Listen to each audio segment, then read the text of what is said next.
What's up, guys? My name is Celaya. I'm a music artist and a producer, and this is the first episode of Don't Hate 808, where we talk all things music, from the business side to the music production side to the sound engineering side to the artistry side to songwriting and everything in between. So we're going to get started here. My name is Celaya. Like I said, I first started off playing music when I was 4. That's when my mom first put me in piano.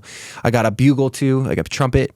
At age 4 on Christmas, and then the following year I got put into piano, and then from there I started to participate in piano competitions and written tests and playing tests, and then I kind of fell in love with it after a while, and I started to write my own songs at age 12. Got my audio software, my very first audio software, or DAW, digital audio workstation, at age 15, which was Logic Express at the time, and then worked my way up from there, learned all about music, learned all about mixing, learned all about production and songwriting. And then went to Berklee College of Music. I graduated there with a degree in music production and sound engineering. Then from there, I went and worked at Cymatics as a full-time music producer. And now I am pursuing my career as an artist under the name Celaya, which you can find on Spotify or Apple Music or any other streaming platform that you listen to. So basically, in the first episode of this podcast, I want to help you guys just kind of understand, if you're just starting out with music production, with songwriting, anything like that, the tools necessary that you'll need in order to get started. So the first thing that you're going to need is a computer, because you're going to need a software to record to, and the only way you can do that is on a computer. So you're going to need a computer. You can do a PC computer, you can do a Mac computer. It doesn't really matter. I know for me personally, I started off on a Mac at first, and then from there, my second computer I bought it off Craigslist, and it was from like a used studio back in the day, so I had all the plugins on it, which was fantastic. But a lot of them, eventually the computer didn't work. And so went from Mac to Mac. And then from there, I'm like, you know what? I don't want to buy another Mac that's all souped up and everything, because it's just so expensive. So I decided to go and just buy a PC and build one from scratch. So I built a PC. I learned how to build a computer. From there, then, of course, I couldn't use Logic Pro because I was on Logic Pro originally, and I couldn't use it because you can only use Logic Pro on an Apple computer. So I switched over to Ableton Live because I was looking for a platform that was great with making beats, and then also a platform that I could record vocals to. So I switched over to Ableton Live and then kind of went to Pro Tools for audio editing, but I mainly stay in Ableton Live. I very rarely use Pro Tools because I can do most everything in Ableton. The first thing that you're going to need is a computer. So step 1 is computer. Step 2 is a DAW, or a digital audio workstation. That's the name that they call a software for making music. So some of the DAWs that are popular, or digital audio workstations, are FL Studio, Ableton Live, Logic Pro, Pro Tools, Reason, Bitwig, Cubase. There's a lot of different ones, Studio One. There's a ton of different softwares, and it's just going to depend on your budget. So how much you have to spend on the software. And then as well, it's going to depend on the type of music that you want to make, because some of the softwares are kind of more catered to that type of music. Then it's going to also be dependent on your computer, your operating system. Are you working on a Mac? Are you working on a PC? I think the only one that can only work on Apple strictly is Logic, because it's made by Apple. Here's kind of a thing that a lot of people talk about. A lot of people think that a lot of the digital audio workstations are better than others for various reasons. And while I agree some of them do some things better, you can basically do almost anything in any DAW. So don't fall into the trap of thinking like, I have to have this DAW, it's the best DAW, because it's not true. If you're skilled enough and you can learn the tools in each DAW and spend the time to know them like the back of your hand, you'll be able to do pretty much anything in any of them. So for example, I learned Logic Pro first, and so I got really efficient in Logic. So I remember first I was on Logic 9, and Logic 9 to Logic 10 looks entirely different. And a lot of the software is different. So I had to kind of relearn everything because I went from Logic 9 to 10. Obviously, when I went from Logic to Ableton, that was a huge change because I had to learn not only a different software and a different program, but I was going over from a Mac computer to a Windows computer. So all the key commands are different because, on a Mac, you have command. On a Windows, you have control, and they're different key commands. So I had to spend years just learning Ableton Live, and I remember I printed out the Ableton Live shortcuts, and I would just study that thing for hours and hours and hours, just go down the list and just try to memorize them and practice them until they, practice them over and over and over again. And I would try to take plenty of sessions until it just totally became, so now when I'm sitting there and I'm working on Ableton, I don't have to look up keyboard shortcuts. I just have them programmed in my fingers where I just go and it just comes out because it's muscle memory at this point. What I would suggest to do, pick a DAW and learn it amazingly. So learn it really, really in depth. So just kind of like the general basics, like Ableton Live is super good for creative types. I would say a lot of electronic music is made in Ableton. One thing that I personally love about Ableton Live is the ability to automate pretty much any parameter in any plugin that there is. So for those of you who don't know what automation is, it's a way to change a parameter in a plugin over time. So you don't have to sit there. For example, if you want to filter out something, filter out a frequency, or let's say that you want to filter out the high frequencies on a song. Well, usually for the listener to hear it, you would have to physically sit there and filter out those high frequencies. Well, instead in automation, you can take that filter and you can draw in that it filters out at a specific time in the song, and it'll do it automatically. So you don't have to be there doing it. And you can do this with many different parameters. So you know, if you think about it, the possibilities are totally endless. Ableton is amazing with automation. I love Ableton's automation. In fact, that's one of the main reasons I use Ableton is because of the automation. It's also really good for if you want to do, if you're kind of like a beat maker, if you make beats, but you also sing and you also want to kind of combine both of those worlds, Ableton's a great option for that because they do have a lot of amazing beat making platforms and sampling engines like Sampler or Simpler, which are two sample engines in Ableton. And then there's also a drum rack, which is you can import your drum samples, manipulate them, which is really cool. What I love about Ableton is you can put effects on each drum sample itself that's separate from the effects on the other drum samples. So let's say you have a snare on one of the, because it comes in a box like this. The drum rack is like a box. That's how it's laid out. And each little, there's micro boxes of samples. And in each box, if you click it, it'll extend open this external effect rack. And within that effect rack is where you would add plugins for those individual instruments. So instead of having to sit there and just put out a new MIDI track or a new audio track, put the snare there, and then go in and add plugins to that individual track, you don't have to do that. You can do it all on one track, which is fantastic. And then you can go in and add it from there. So I personally love that about Ableton. Also, there's audio effect racks, which is insane. Audio effect racks. I know this is getting a little more complicated, but this is just something to consider because you're going to learn this down the road regardless. So audio effect racks are, Ableton has this ability to where you can add effects as racks. So you can add effect on an effect on an effect. And then what you can do is you can create racks of effects on top of each other. So let's say you have 10 different effects on one track. You can then create another 10 effects under that, those original 10 effects basically, and you can blend in what you want, where you want it, automate that. You can assign it to macros, which are basically like they're like knobs that you can turn up, and then it'll turn up whatever parameters you set it to turn up, and you can turn up multiple parameters within a single macro. So the possibilities are endless when it comes to sound design in Ableton. Now let's talk about FL Studio. So FL Studio is kind of like, it's kind of known as the production place for hip hop, I would say, and some electronic, not a ton, but like mostly hip hop. If you want hard hitting music, most people use FL Studio for that. It's arguable that Ableton Live sounds similar. FL Studio exports in 32-bit float, which basically means you have more headroom. Same thing with Ableton. Ableton does it as well, but FL Studio has the soft clipper, the fruity soft clipper, which is an amazing clipper. It just makes your drums sound so hard. If you listen to people's beats, a lot of the time you can kind of tell when they were made in FL Studio because they kind of come out just hitting harder. And it's usually because of that soft clipper. And it's also because of the 32-bit float headroom that you have in FL Studio. FL Studio has a great piano roll as well. And they also have a really cool drum sequencer. I've seen people record vocals in FL Studio, but it's a little bit more difficult. And it's also more difficult to run the plugins and do everything that you need to do to mix the vocals in FL Studio. So a lot of people, you know, will make their beats in FL and maybe even then record in Logic Pro or Pro Tools vocals and mix the audio there. So it just depends on what you want to do. Logic Pro, I would say, is similar in some sense to Pro Tools, where Pro Tools is probably the king of audio and audio editing. There's playlisting in Pro Tools, which is fantastic, which is basically where if you're recording a vocal and you take, like, let's say you have 5 takes, you want to sing over the beat 5 times, and then you can take out whatever you want after that, take the best parts and put them together.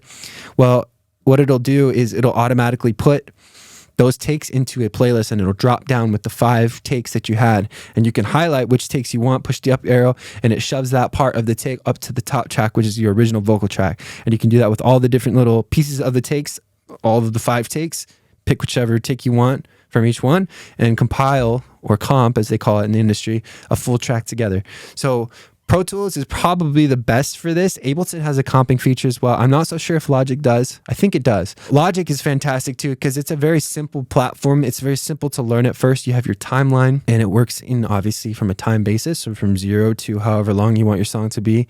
And then you have your effects that you can add, and then you also have your instruments like the EXS24, and there's a bunch of different ones that you can make music from. And then of course all of them record audio, all record MIDI. FL Studio has about 3 different versions. Ableton has about 4. Logic, I believe, is just GarageBand and Logic, but Logic is pretty low. It's got a low price point. It's like $199 for the entire suite, Logic Pro. So it just depends on your budget. It also depends on what kind of music you're going into, like I was saying. So just pick one and just kind of stick with it, really learn it, and try to pick one around your goals. So if you want to sing, maybe pick one that's good with audio and also beat production if you want to create beats as well. If you're just worried about singing and all you want to do is vocals, maybe pick Logic Pro, maybe pick Pro Tools because you're just going to be doing audio editing. It just depends on your goals personally. Well, you can buy Logic Pro, you can buy Ableton, you can buy FL for a perpetual license, like with a perpetual license. So you just pay one time and that's it. But for example, like with Pro Tools, you'd have to buy a subscription where you pay. If you're a student, it's like $9 a month. If it's, I don't know the pricings exactly, but you have to pay a certain amount each month over time, right? And it's not like you buy it out and then it's constantly on a subscription plan. So it depends on your goals, depends what your monetary situation is, etc. But pick one, stick with it, learn the keyboard shortcuts, get really good in your DAW, and then you can pretty much rival any other producer, engineer, or artist in any other DAW if you know your DAW very well. So that's the first step. The second step is learning how to mix. So I would like to look at this like this. You have a spectrum of frequency that the human ear can hear that starts at 20 hertz, which is a very low frequency, and it goes all the way up to 20 kilohertz. So there's more frequencies that do exist, but as far as what we can hear as humans, that's the max that we can hear. So every instrument covers somewhere in that frequency range. And the whole goal when it comes to mixing your music is to cover that frequency range in a very pleasing way to where frequencies of, let's say, one instrument isn't covering up the other to where it's muddy, which is be a low end kind of situation where they're covering up in the low end. You have to balance the frequencies to where they sound really good. Now, that's a whole science in itself, but to just understand that, like, let's look at the average band. So you have like a bassist, right? Which is the person who's playing the bass. You have the guitarist. You have, let's say you have a guitarist, then you have an acoustic guitar, and you have a lead singer, and you have drums. Or forget the acoustic guitar. Let's just say bass guitar, guitarist, lead singer, and drums. So the bass guitar is obviously covering the lower frequencies, generally speaking, from 20 hertz to about, let's say 300 hertz. Now there's more, of course, because there's higher frequencies in a bass guitar, depending on what your settings are and your effects, etc. But just generally speaking, the bass guitar covers the bass frequencies. The guitar itself covers more about the mids, right? It covers the mids to the high frequencies. And then you have the drums, which cover a variety. It kind of covers all the frequencies. You have the kick that covers the low, you have the toms that cover the low mids, you have the snare that covers the mids, and you have the cymbals that cover the high frequencies. And then you have the vocal, which tends to cover the middle frequencies. It covers all of it, but generally speaking, the main area is in the middle. A little bit of low end and also top end too for sibilants. It's almost like you have this system where all the frequencies are wrapped around each other, where it covers the entire frequency field. And that's what usually makes a good thrilling listen, is to cover that frequency field. So if you look at hip hop, for example, you have an 808. 808s cover the low end, snare covers mids, hi-hats cover the high end. You got the vocal, the hip hop artist, the rapper, whatever it is, he's rapping on the beat. It's usually low end mids. And then you have the top end, of course, for sibilants. Still, you have the full frequency range. In an orchestra, you have everyone from a bass all the way up to a violin. So it covers the entire frequency spectrum. Every type of music usually does that. Now, that's not always the case. For example, you have like singer-songwriters where they're just playing a guitar and singing, and it's not necessarily a super low bass sound, and it's not super, super high. But if you think about a guitar itself, like you have 6 strings, and each string is at a different note. And usually the bottom string, the E string, is at the lowest, and then the top E string is at the highest, which cover different frequencies. So each kind of instrument itself even then has different frequencies. It covers the frequency range. So that's super important to learn when you are just starting out. Is like when you're mixing music, is like you want to ask yourself the question, how in the world can I cover the frequency range? Now, of course, there's exceptions, as there is to anything. I've heard plenty of songs too where they don't necessarily cover the whole frequency spectrum, and that's on purpose. So maybe that's an artistic, creative thing that they're deciding to do, but just understand that the full frequency range is something you usually want to cover. Now, what people are going to say you're going to need are samples, which are either drum samples or instrument samples, or you're going to need a way to make sound into your computer. So there's something called a MIDI controller, which is basically, it's a keyboard, but there's no sounds in the keyboard. The sounds would be on the computer, and the MIDI keyboard just controls those sounds on the computer in your DAW. So you're going to need a MIDI keyboard. There's a bunch of different options. There's a lot of cheap ones you can get at Guitar Center, Sweetwater, online, eBay, whatever it is. And then then you can just use that, plug it into your computer, and play whatever sounds you have in your computer. Now, all DAWs, I would say, come with stock sounds that you can use to make music with. Of course, there's third-party plugins. A plugin is something that you open up in your DAW, and it's either an effect or an instrument that didn't come with the software itself. So it's third-party. There's a lot of amazing instruments that are created by third-party companies that you can use in your DAW. I do that all the time. I've spent way too much on plugins over the years when it comes to instruments and effects, but you don't need them. If you're just starting out, I wouldn't even recommend necessarily going and buying a bunch of plugins because you're just starting out. Learn the program first. Learn how to make music with what you have, and then eventually you can then purchase more. You can purchase other instruments, etc. But let's say you're just starting out, you want one synthesizer, maybe a few instruments. Some good places to look is for a synthesizer. Serum is really good for a software synthesizer. Serum, you have Silent, you have Vital, you have Pigments by Arturia. Arturia makes an amazing collection of software synthesizers and instruments. It's called Analog Lab. You have Omnisphere by Spectrasonics, which is really good. Keyscape by them as well. And there's a lot of different instrument plugins that you can choose from. But really, if I was starting over again, what I would do is I would just buy one software synth and learn synthesis, because if you know how to make a synth sound, you understand the concept of subtractive synthesis, you're going to understand how to make subtractive synthesis in any other synth. That doesn't matter who makes it. You'll understand, okay, I know how to make a respace in any system because I understand how to make a respace, you know what I mean, from scratch. You'll understand exactly how to make whatever sound it is in any software. It doesn't matter the software. I would start off with just getting one. Then if you want sample-based instruments, a really good place to go for free versions is the Piano Book.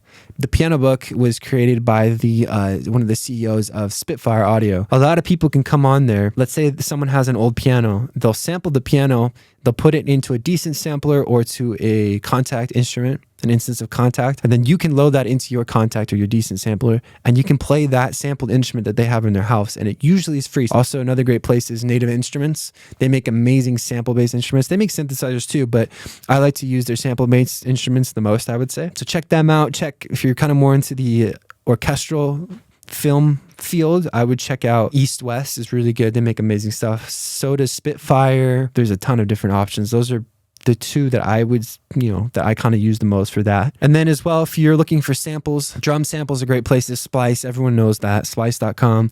There's the Drum Broker. A lot of different people, like someone like an AJ Hall who makes drum breaks. He makes fantastic drum sounds, like acoustic drum sounds. You're just going to need sounds that you can then play on your MIDI keyboard. Invest in sounds first. Invest in a synthesizer, software synthesizer, and just learn how to create synthesis. Build up a library of just samples that you can use, sounds like drum sounds, effect sounds, impacts, etc., that you can use to create your music with. And then from that point, it just comes down to practice over and over and over again. You're going to want to learn song form. So song form is an interesting thing. A typical song nowadays, especially with streaming and TikTok and everything, it's an intro, a very short one at that, an intro, verse, chorus, outro. And then the length of those depends on the artist and the song itself, but usually, an intro is maybe like 4 to 8 bars, a verse is 8 bars, the chorus is 8 bars, the next verse maybe 8, the next chorus maybe 8, the outro maybe 4. Back in the day, there used to be a bridge. Back in the day, like a few years ago, used to be a bridge after the second chorus, which would be a difference between the verse and the chorus, and then it would go back into the chorus, the last chorus, and then usually in the outro. And this is just pop form. There's a lot of different forms of music. There's ABA, AABB. There's totally different. There's orchestral format back in the day, like classical format, which is entirely different with movements, etc. But so it just depends on what type of music you're making yourself. But you're going to want to study song format. That's huge, especially if you want to become really good at songwriting. And there's a lot of amazing songwriters out there. So really check out, I would say for song format, you're going to really want to check out pop music and country music, especially for storytelling, because country music, they have the storytelling down going into that chorus. And count the bars. One thing that I'll do is I'll count, be like, all right, how long is this intro? I'll count the intro. Okay, it's 4 bars. I'll count the verse. Okay, it's 8 bars. I'll notice the melodic patterns that the singer is basically using. So let's say they're singing in the first verse. So they're singing. I noticed, okay, well, they're going to repeat that same section in the next section. I noticed in the first part of the verse, they have a melodic sequence. And then in the next section, they have that same melodic sequence. And then I noticed how that at the end of that sequence, it goes up into the chorus, where it's like climatic into this chorus section, which is where most people are going to be singing. It's the part where most people are going to remember. So you're going to want to make that the most memorable. There's a lot of different sciences that go behind all this. And luckily, we have endless music to listen to, so we can study it endlessly. I remember when I first learned how to mix, like audio mixing. I had a hip hop artist come to me. He was like, "Hey, Celaya, do you mix?" And I was like, "Yeah, of course." Now I lied because I didn't know how to mix. I'd never mixed anything before in my life. But what it did is it taught me how to mix because I had no choice. I had to go study for the next few months, like really hardcore how to mix. And it taught me how to learn it. I had a deadline. I had to do it. I had no choice. So I aggressively learned it. And I'm so glad I did because now I understand how to mix. So these are just some thoughts on kind of how to get started into the music industry if you want to just learn how to create music itself. Here's some basics. We'll get into more in-depth conversations about all of this eventually in the future, but just starting out the podcast, I just wanted to share a little bit with you guys the basics of music creation. So I'm excited for what's to come, and I'll see you guys in the next pod. Until next time, peace.